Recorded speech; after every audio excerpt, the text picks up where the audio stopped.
sing on. Hi everyone, thank you so much for coming out. We really appreciate all of your support and all the fun times we've been having with y'all. We need a few more people here, I think, but anyway, moving on.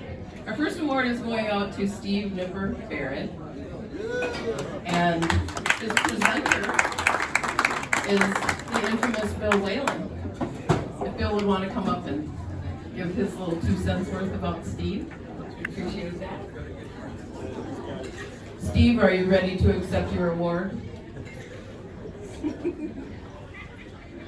gotta go up this week. Wait for us to be introduced. Go ahead.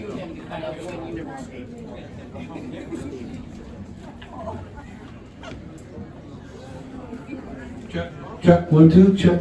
How we doing, Nippers? All good? Check. I'm Bill Whelan. I'm a lifetime member of the BLuES Society, and I'm proud and honored to induct Nipper into the Hall of Fame today. But enough about Nipper.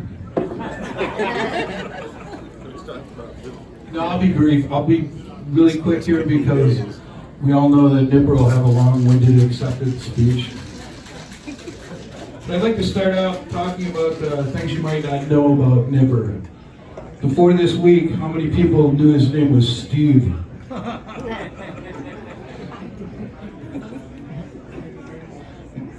like to talk about his nickname. His nickname is Nipper. And most of us think about the RCA dog that hears his master's voice. Well, I talked to Nipper about that, and actually he was called Nip growing up as a kid. His dad name was Bud, so they'd say, maybe it was Nip in the Bud, and there's other stories, but I like the RCA dog story. When you think of that RCA dog curiously listening to a speaker, our Nipper's been doing that for years.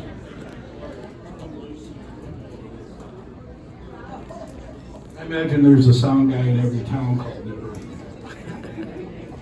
Other things you might not know about Nipper, he has his degree in anthropology from the University of Minnesota. I think it was 1976. Nip's also a musician. He's a really good bass player.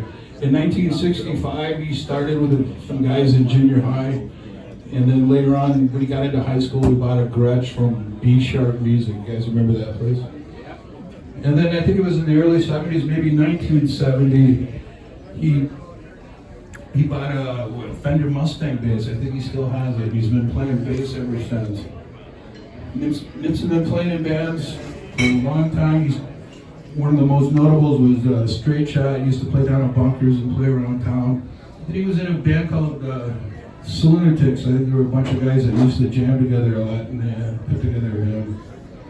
He's still playing bass now. I think it was last year he played at the some festival in Wisconsin in Jim Stairs last year. That was pretty big enough.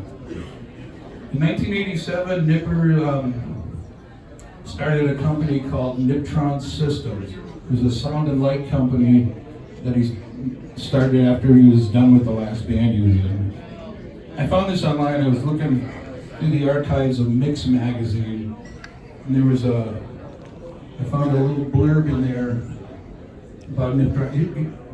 Big marketing here. It says Niptron Systems Sound and Lights, P.O. Box 23124, Minneapolis, Minnesota. Gives his phone number. It says contact Steve. And if you look in Mix magazine back in the 90s, that was in 1990. They were just big advertising strips, and there were just about 10 words from Nipper. But that was the beginning of his career as a sound guy. Nipper's done sound all over town. He's done hundreds of shows. He's been behind most mixing boards in town. He was a house guy at Whiskey Junction for a long time. He was a house guy at Five Corners. Now he's currently the house guy at the Blue Saloon, so you see them there all the time. But he's done some pretty big shows. Example, Ronnie Brooks, Mojo Buford, Levant Cranston, Ipso Facto, and if you look, a lot of the Hall of Fame members. When I started hanging out with Nipper, I used to go down to his warehouse and work on guitar amplifiers and learn as much as I can from Nipper. I'd ask him a question and he'd say, I don't know, and walk away. And he'd come out from his library with his finger pointing at the paragraph that answered my question. So he'd rather tell me I don't know than to tell me something wrong and he'd go look it up, even if he knew it. So I always trusted the information from him. But as owning a sound company, Nipper could work on all his gear. He'd repair his gear, recode speakers, fix broken cords. And I asked him, where did you learn about electronics? He said, well, I did take 3 semesters in high school. That and his curiosity served him well. Another story about Nipper. We were down at IDC, and if you've been there, every bar is just really crowded. And we walked into a bar that had standing room only, and I looked over and Nipper disappeared. And I looked all over, and there he was standing next to the mixing board. And it just made it took me a while to figure this out, but he was looking at the gear, looking at the venue, and seeing if they had a PA that was the right size for the venue, if it was too much, too little. Every once in a while, he'd pull out his phone and check the dBs, just to make sure that that was good. But Nipper's also knows a lot about music in this town. Everybody knows Nipper. I go to shows with him, and just about every musician comes up and says hello to Nipper. I've been to reggae shows where they come up, Nipper. Everybody knows Nipper. If you get Nip talking, you'll find out how much he knows about who played with who and different players in this town. I don't think there's anybody that knows as much about the blues scene in this town except for maybe Carlo. I asked him why he liked the blues, and he said he liked the blues because it was a chance for a variety of soloists and to be inventive in the music. But like I said earlier, he likes reggae, he likes jam bands, and done sound from all of them. So I gotta say, I'm pleased to induct Nipper into the Hall of Fame, because he's a real deal, and he lives and breathes this stuff. And I'm also honored to call him my friend, Nipper.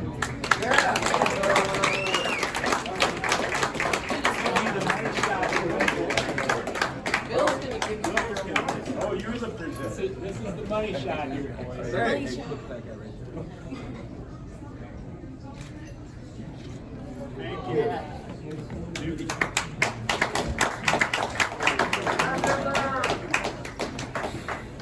Great job, Bill. Thanks. I'm usually not on this side of the microphone, but I guess longevity helps.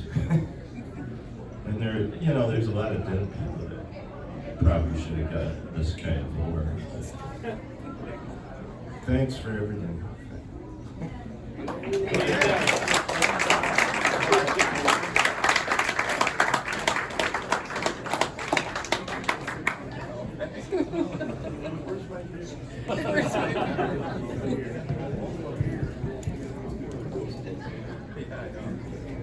Hey everybody.